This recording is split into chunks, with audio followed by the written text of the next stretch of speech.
¿Cuándo se va a ir ahora? ¿Todavía no? Sí, ya está en directo. Ya estamos en directo por el Facebook. Estamos en directo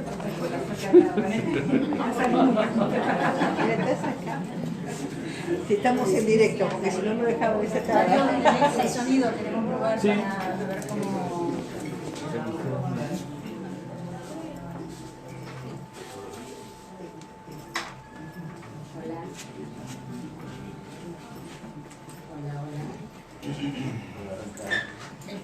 ¿Vos estás saliendo de ahí?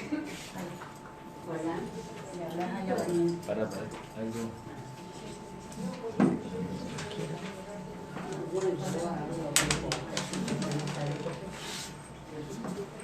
Yo estoy dando el juego.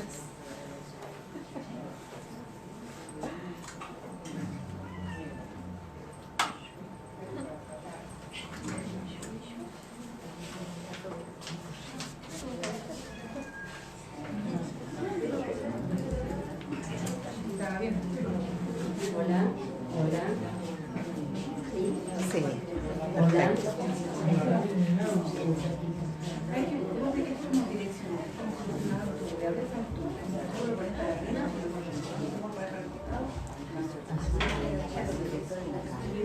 Sí. Recorrerlo. Ahora lo apagamos directamente. Sí. Que le está dando el reflector en la cara a Mirta, pero ahí lo apagamos. Bueno, le mandamos un toquecito, si no. Gracias. Lo corremos por acá. Ahí es necesario. Estamos. ¿Tenés los videos ya, mano? Ay, Dios santo.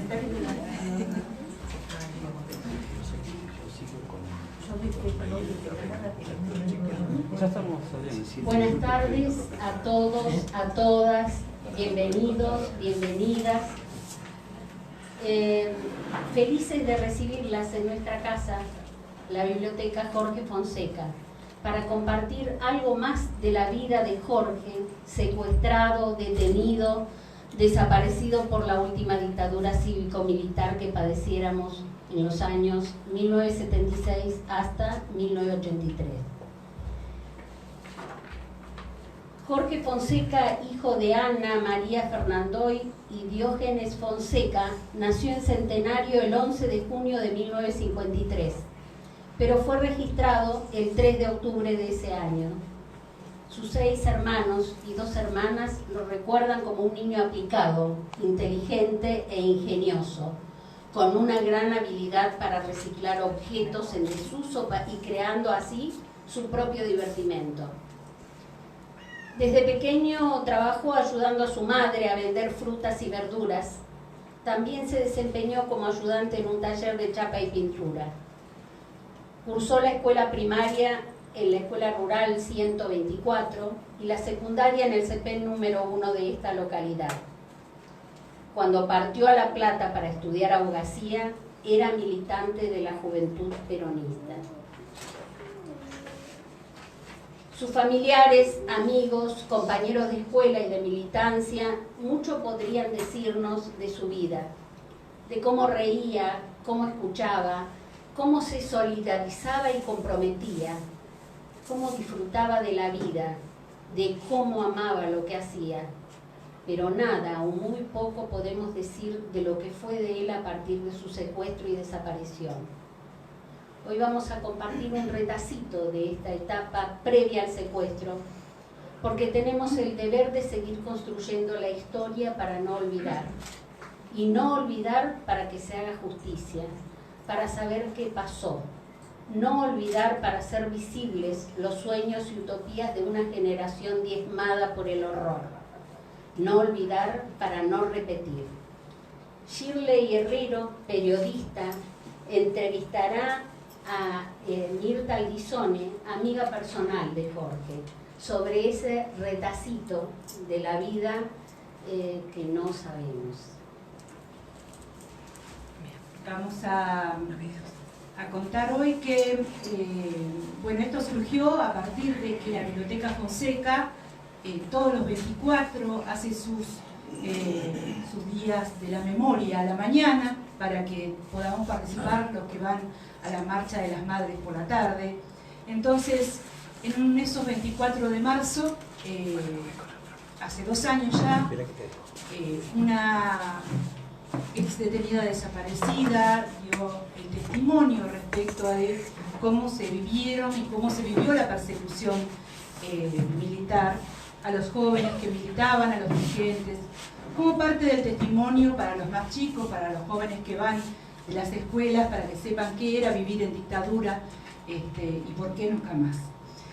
En estos encuentros, a raíz de esto, surgió la idea y la anécdota de Mirta de momentos en que Jorge Fonseca, que está desaparecido, que es de Centenario, había venido para acá. Entonces dijimos, bueno, Mirta, ¿cuándo vamos a hablar de Jorge Fonseca? Y así surgió esta entrevista pública que hoy llevamos a cabo para hablar un poco de lo que son los desaparecidos de Centenario. También vamos a ver después algunas imágenes. Hay hijos de Centenario, hijas de Centenario, que también desaparecieron, que no están aquí, que son víctimas de la dictadura militar. Algunos regresaron sus cuerpos, otras diferentes situaciones ocurrió, pero son hijos de Centenario que no están porque fueron víctimas del terrorismo del Estado, hijas también. De eso también vamos a hablar en general y nos quedaremos hablando los que estamos después acá en la sala. Hoy vamos a hacer esta entrevista porque no podemos hablar de todo el tiempo y esto nos va a dar un pantallazo de lo que fue el terrorismo de Estado. Mario, no sé si querés avanzar con algunas, una pintada de lo que fue este tiempo en lo que estuvimos conociéndonos, porque a Mirta yo la conocí trabajando, soy periodista y era en ese momento corresponsal del Diario Río Negro, y ella era dirigente de la CTA. Hace muchos años atrás, muchos. Por eso cuando nos volvimos a encontrar en aquellos 24 de marzo organizados por la Fonseca, como la de este año, que va a ser 8:30, 9 de la mañana en Perú y Honduras, surgieron estas charlas. Vamos a ver un poco de lo que fue el proceso de empezar a sacar de la memoria aquellos recuerdos y qué podemos compartir con la comunidad que sea relevante para conocer la historia de sus hijas e hijos víctimas del terrorismo del Estado.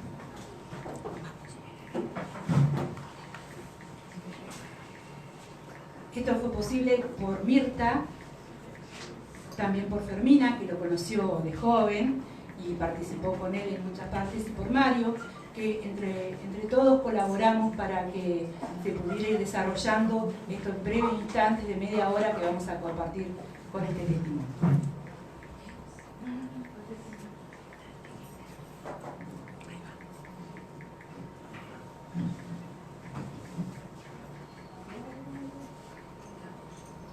Ellos vivían en el plan Eve, casi en Perú, ¿no? Porque ellos no vivían en la segunda casa siguiente, de la Perú para allá. Ah, está en Panamá.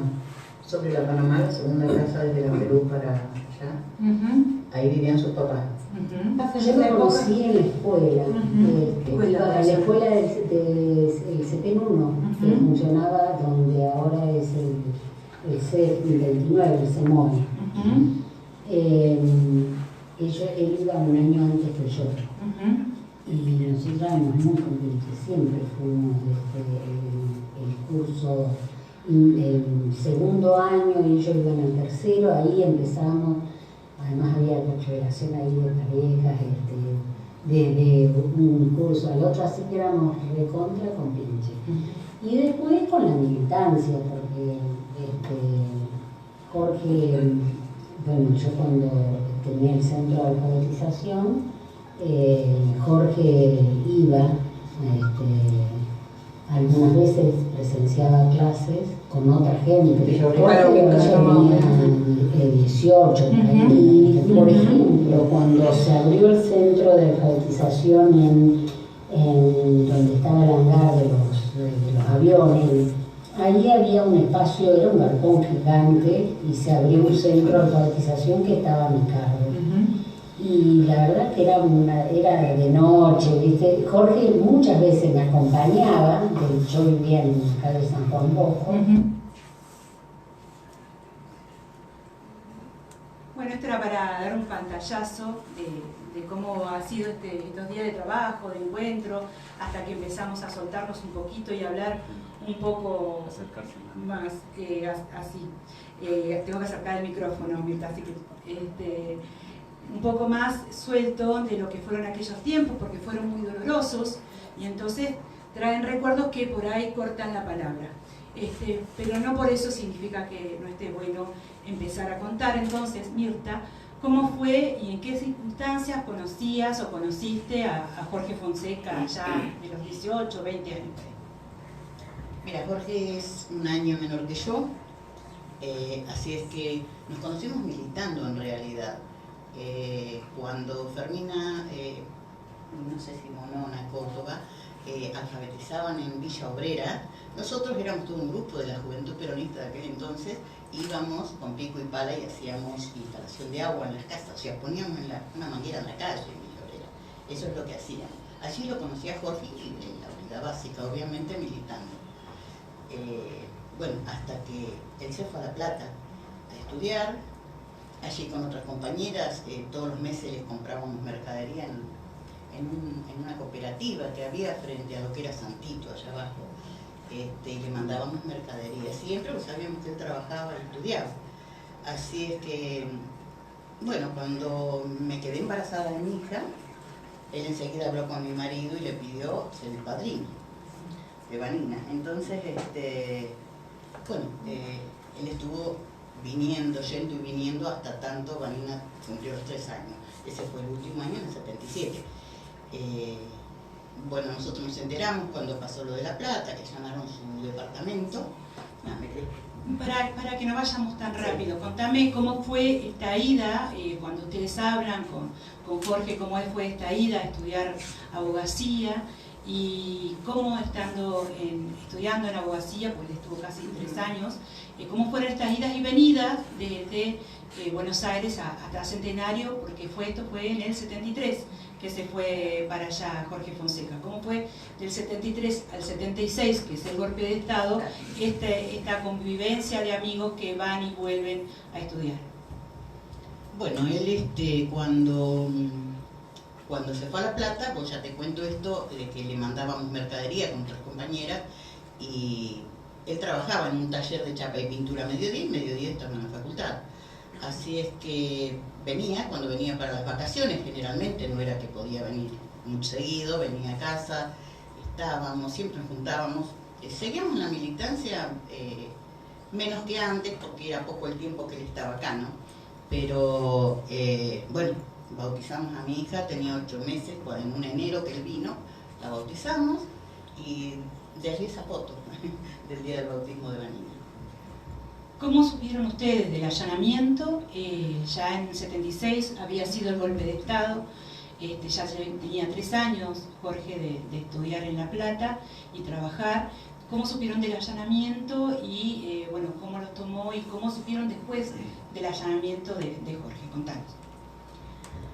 Bueno, él nos llamó, nos escribió una carta, no nos llamó, si no había teléfono en ese entonces, todavía los celulares no existían. Nos mandó una carta contándonos que habían allanado el lugar donde él vivía con otros compañeros, un montón de estudiantes. Él estaba trabajando en el taller cuando allanaron, se llevaron sus documentos y se llevaron a los compañeros. O sea, otros compañeros fueron a avisarle que no vuelva al departamento porque se habían llevado a todos los demás. Entonces, de alguna manera hicieron para llevárselo a Mendoza. De allí él nos escribía diciendo que estaba en Mendoza por esta situación. Y bueno, hizo varias actividades en Mendoza. Primero llegó vendía los tecitos de estos cachamay, los del burrito. Y bueno, de último fue corredor de vinos. Cuando él llega de Mendoza, en este tiempo después del allanamiento, ¿en qué momento regresa y cómo? ¿Y qué pasó en ese enero de 77 que aparece por la casa de ustedes? Claro, Jorge dentro de su organización, lo que él hacía dentro de la organización era salvar a los compañeros que estaban perseguidos, llevarlos de un lado para el otro para que no fueran chupados, y en ese año llegó con 2 chicas al centenario, una con un bebé en brazo y la otra fue Elsie Negrita, que le decíamos nosotros. Elsie fue a casa, él se quedó una noche con la chica que tenía el bebé, que era Susana, y hoy está en Suecia, desde allá nos está mirando. Gracias a Jorge que la pudo sacar a Brasil, que ella pudo irse con su bebé. Hay anécdotas que ella nos contaba, ¿no? Porque vino este año y nos contaba algunas anécdotas, por ejemplo, cuando estaba yéndose a Brasil, los paró el ejército y le pidió documento. Ella no tenía el documento de su bebé, le pidió documento y ella, el bebé dormía, entonces ella lo despertó, lo hizo llorar. Y el militar que le pidió el documento a ella, lo miró, qué sé yo, le devolvió el documento y le dijo, ¿y él? Por el bebé. Y ella le dijo, él llora. Y zafó, no le pidió documento del bebé. O sea, allí fue que pudo salir a Brasil y de allí a Suecia. Y ella crió a su bebé allá y está allá. Estuvo en Centenario, conoció la biblioteca, pero vive en Suecia. Pero estamos hablando casi de los tiempos actuales. Cuando Jorge Fonseca se presentó en tu casa en enero del 77, me contabas con la excusa de venir a buscar su documento, cosa que no era verdad, era una excusa para el público. En realidad, cuando Jorge Fonseca venía de Mendoza, venía escondido, por lo tanto no venía a buscar ningún documento, sino que venía con estas 2 mujeres. Una es Susana de Miguel, y la otra, la señora Elsie, o la niña Elsie, que es la que quedó en tu casa. Volvamos a ese momento.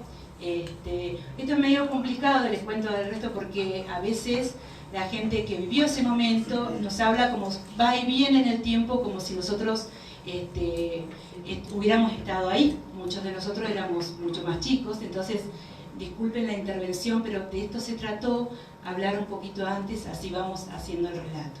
En enero del 77, cuando aparece Jorge Fonseca con las 2 mujeres y el bebé, con Susana de San Martín y su bebé, y con Elsie, ¿qué fue lo que pasó? ¿Qué fue lo que pasó en tu casa? Nos contaste recién lo que supiste de Susana de San Martín, de cómo fue su periplo, en su caso, con su bebé.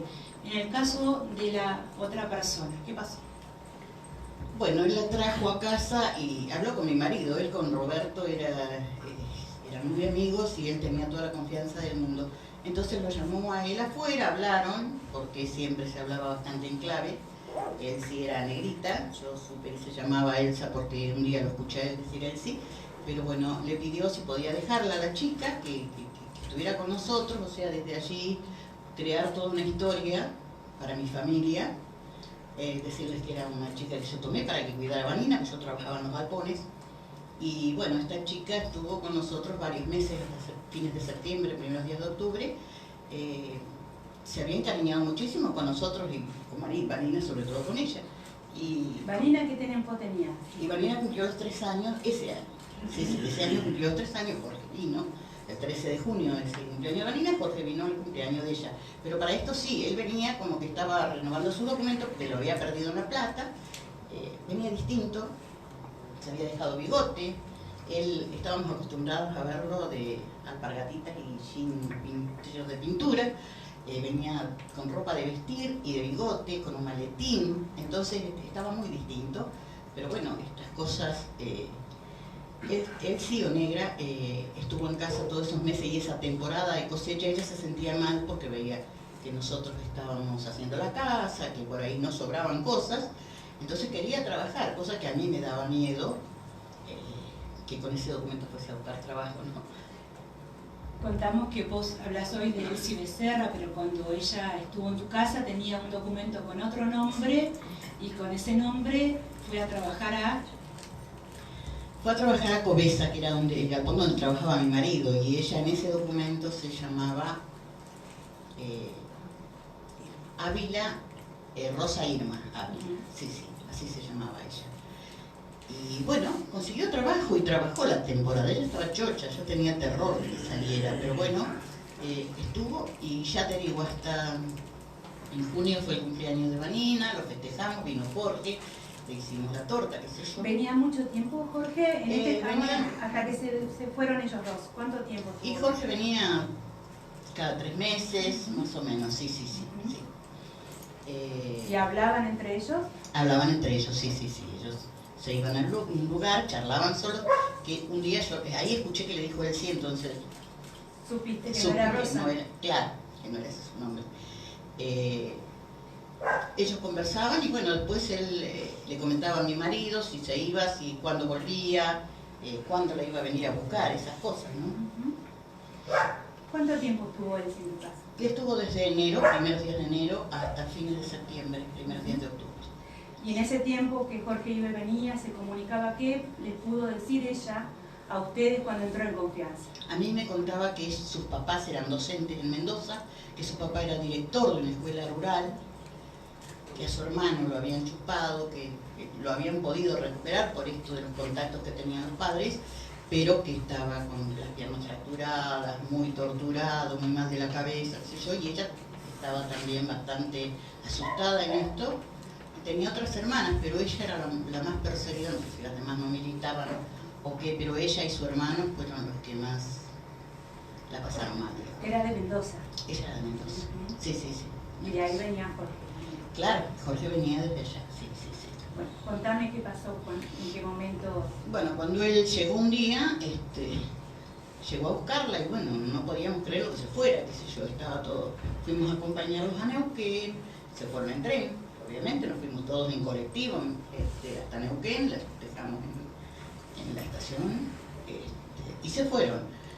Ese día había venido uno de mis hermanos, le habíamos tomado foto a ella con Vanina, que era chiquita, y bueno, esa foto cuando se fue al tiempo fuimos a agarrar la máquina, nos dimos cuenta que el rollo no estaba, o sea, ella no quería comprometernos a nosotros, ¿no? Que esto se pudiera en algún momento aparecer y bueno, cuando ellos se van, al tiempo a mí me llega una carta de ella, de un poste restante, carta que yo contesté y nunca, me volvió la carta de nuevo, ¿no? De un poste restante. Jorge también después nos escribía de Mendoza desde un poste restante, o sea, si vos mandabas carta ahí te volvía la carta, o sea, no podía, ahí perdimos el rastro de Jorge hasta, para mí fue en noviembre, primeros días de noviembre, que nos llegó una carta diciendo que a Jorge lo habían chupado, que por favor le diéramos a la familia para que pidan el habeas corpus, porque si no iba a desaparecer.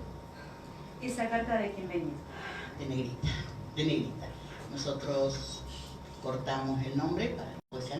Y Roberto, mi marido, se la llevó al Rolo Fonseca, que él iba siempre a la iglesia, bueno, nos habían dicho, Graciano era el sacerdote, era enfrente de mi casa hasta hace muy poco, y estaba de Nevares, teníamos el obispo también, entonces había que pedir el habeas corpus para que no desaparezca. Y de allí perdimos rastro, o sea, de allí fue un seguir sin saber, por muchos años, o sea, nunca más supimos ni de Jorge ni de Negrita.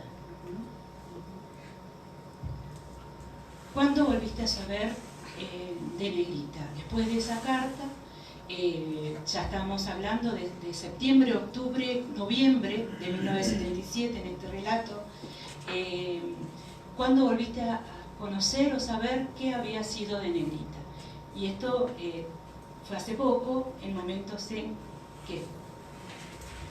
Cuando fueron los juicios políticos en Mendoza, sí. Que primero fueron dos de sus hermanos, de Jorge, a declarar allá. Estuvimos comunicando por teléfono, me llamaron para saber fechas y eso, y después nos convocaron a nosotros, a mí y a mi marido, a declarar a Mendoza. Por lo tanto, allá pregunté por Negrita, había una asistente social, una psicóloga, teníamos contención de personas que estaban profesionales, que contenían a los familiares o amigos que iban a declarar. Entonces yo pregunté por qué Negrita, porque me dieron un libro para buscar las fotos y Negrita no estaba. Entonces pregunté y me dijeron, Negrita, ¿quién sería? Yo le dije, yo sé que se llamaba Elsie, ahí me dijo la psicóloga, creo, Elsie Becerra. Por ese nombre que habías escuchado una vez cuando había venido Jorge. Cuando había venido Jorge y charlaba con ella, claro. De allí sacaron que era Elsie Becerra, la chica que había estado en mi casa. Y ahí sí me enteré que ella también estaba desaparecida, que había desaparecido en enero del 78 en Buenos Aires, me dijeron que ella había desaparecido. Así que luego, bueno, Vanina tuvo contacto con con esta chica Susana, con familiares de Elsie, y desde allí tenemos la historia más completa de ellos, ¿no? Pero bueno. Hay otra característica de Elsie que vos diste y que permitió encontrar el nombre de la persona que había vivido en tu casa con la persona desaparecida que figuraba en los juicios. Ella llegó, le faltaban los 2 dientes de adelante, de arriba, y se los habían roto golpeándola cuando estuvo detenida, ¿no? Cuando estuvo un tiempo desaparecida. Que había Y sido las antes de estar en tu torturas casa. antes de estar en mi casa, sí. Así que con ese dato y con el nombre Elsie que había escuchado, allí determinaron que era ella, sí. Así que bueno, esto... ¿Te mostraron fotos No. en ese momento? No tenían fotos tampoco de ella en el libro de los desaparecidos de aquel momento. No. Estamos hablando entonces de la reconstrucción que se hace en los juicios casi 30 o 40 años después. Esto fue en Mendoza.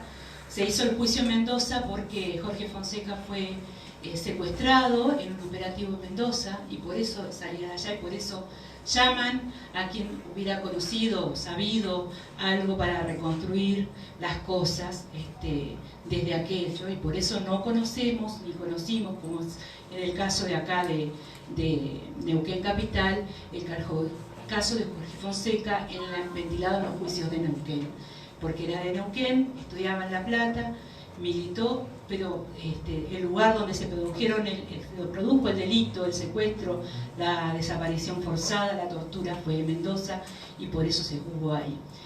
Nosotros nos comunicamos con gente que trabaja en el colectivo Juicios Mendoza y vamos a escuchar o a redondear esta parte del testimonio que le agradecemos a Mirta que dio. Pero antes, para terminar la entrevista con Mirta, si la liberamos también, es para que cierre un poquito esto, de cuando una frase que le escuché tanto a Mirta como a Fermina, de por qué Jorge se fue a estudiar abogacía. Él decía que nos hacía falta abogados porque para los compañeros, para defender a los compañeros que eran perseguidos, que eran... Por eso. No era para poner un estudio. No, él quería defender a los compañeros que tuvieran problemas con el ejército en aquel momento. Y bueno, es esto. Yo en algún momento, estando en Neuquén, en las marchas, qué sé yo, que hacíamos del gremio, ¿no? Un día me encontré a Nerea Montes y tuve la posibilidad de hablar con ella. Allí le pregunté por qué en los juicios de Neuquén Jorge no estaba. Entonces le di una foto de Jorge también, y ella me dijo que iba a averiguar en Mendoza, porque él está, como vivía en Mendoza. Nerea Montes me llevó una foto de Jorge a Mendoza, que no estaba en el libro tampoco, ¿no? Cuando yo fui a declarar, pero bueno, es esa foto, es la única que tengo. Muchas gracias. Y vamos con el final de lo que es esta nota, nos vamos las dos.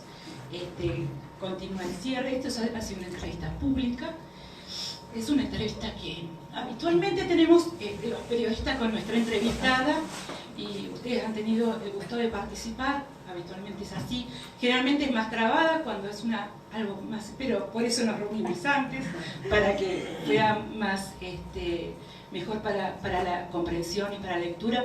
Vamos a ver esta última parte que nos explica cuál fue el derrotero judicial de la causa Jorge Fonseca en Mendoza. Nos va a hablar Sofía D'Andrea, una ex detenida desaparecida que trabaja junto a Pablo Yonto por la difusión de lo que pasa en los juicios, que hoy va por el 9º juicio ya Mendoza, así como acá en Neuquén llevamos por el 6º, para el 7º, en Mendoza llevan por el 9º.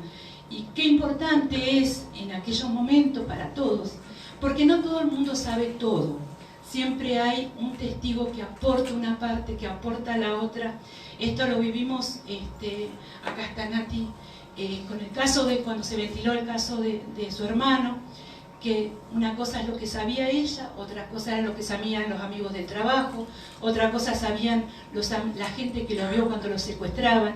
Y entonces lo importante que es en estos juicios, para la justicia condenar, por supuesto, pero para la comunidad saber qué difícil y qué intrincado era el trama de la persecución de las víctimas de la dictadura.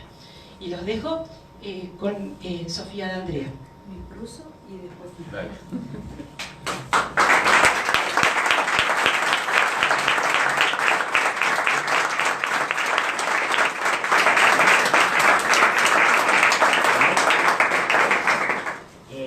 Pertenecemos al colectivo Juicios Mendoza y hacemos el seguimiento de los juicios por delitos de lesa humanidad.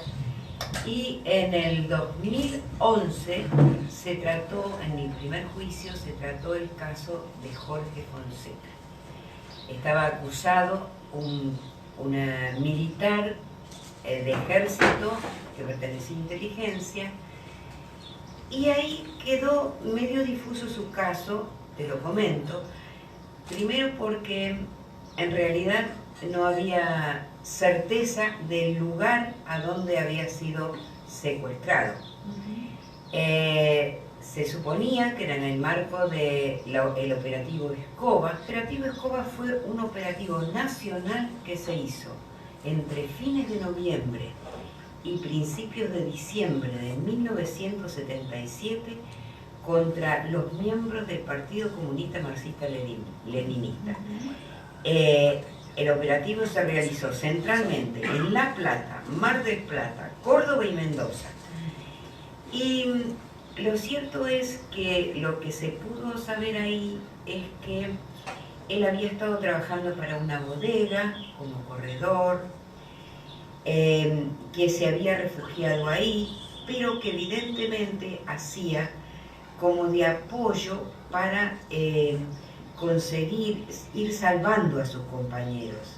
Es decir, él se ocupaba de la seguridad, pareciera, de los compañeros que iban partiendo de un lado porque eran perseguidos, allanaban sus casas, entonces él solía acompañar a estos compañeros y facilitar el refugio en alguna casa de amigos, compañeros, etc.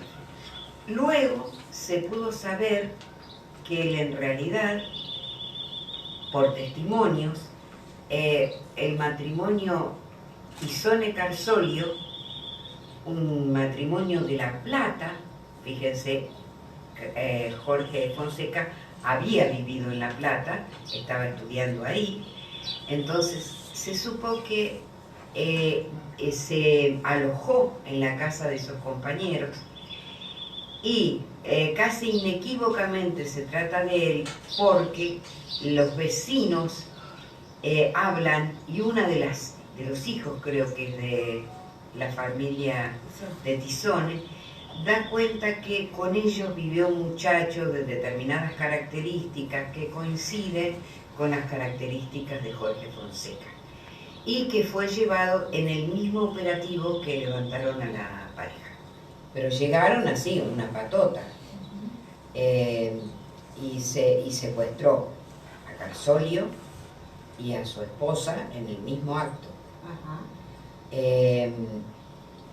Y lo más probable, porque aparentemente lo llevan a ellos dos primero, lo más probable, como venían operando en Mendoza y en el país, es que hayan dejado una consigna esperando que llegara esa tercera persona que seguramente ya tenían prevista y observada como habitante de ese lugar.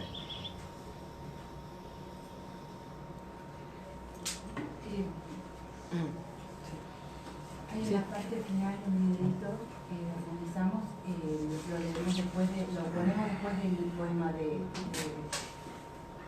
Este es un poema de Ricardo Fonseca que le dedica a su hermano, a mi hermano Jorge Fonseca. No voy a perdonarles. Les quitaron la vida el día amaneciendo, les quitaron la lluvia y los frutales, les quitaron la noche y sus secretos. Nunca nos quitaron sus ideales.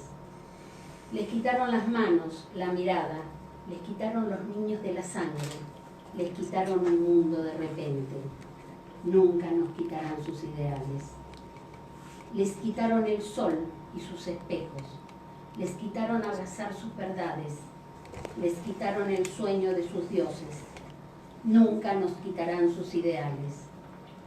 Les quitaron la canción de la vida, les quitaron amigos de la calle, les quitaron regresar a casa. Nunca nos quitarán sus ideales. Asesinos, no hay Dios ni hijo de Dios que los perdone.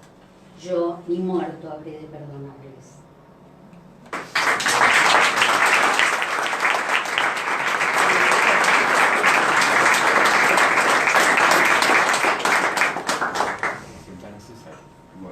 César. El videito. No, perfecto. Quédate. Yo, es una poesía de Ricardo Fonseca, Canción, que tuve la suerte de musicalizar y grabar en mi disco Memorias.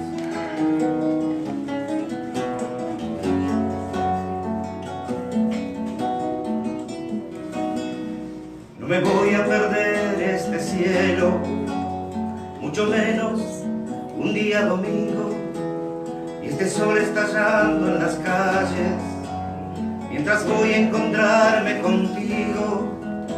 Subiré caminando a las bardas, a mirar hacia el valle y al río, y en el vuelo de alguna calandria prenderé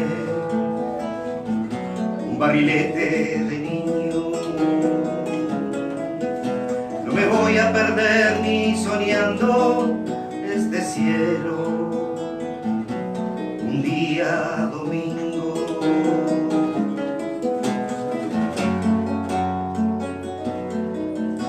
Alamedas verdeando a lo lejos, y en el aire un sabor a tomillo. Se me adentran como este deseo de sentirme en el alma contigo. Bajaremos la larga avenida y en un árbol recién florecido grabaré un corazón con tu nombre para no darle el gusto al olvido. No me voy a perder ni soñando este cielo, un día domingo. Este sol estallando en las calles mientras voy a encontrarme contigo.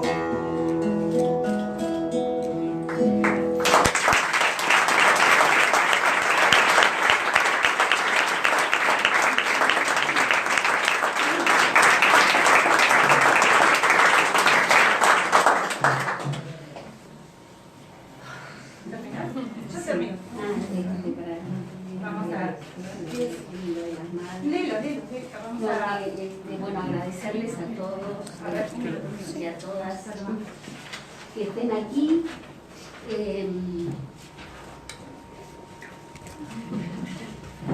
Yo te tengo esto es un mensaje que dictaron por teléfono las madres. La Asociación de Madres Plaza de Mayo, filial Río Negro y Neuquén, saluda y comparte este merecido acto de memoria del compañero Jorge Fonseca. Está la gente de la PDH y están todos ustedes.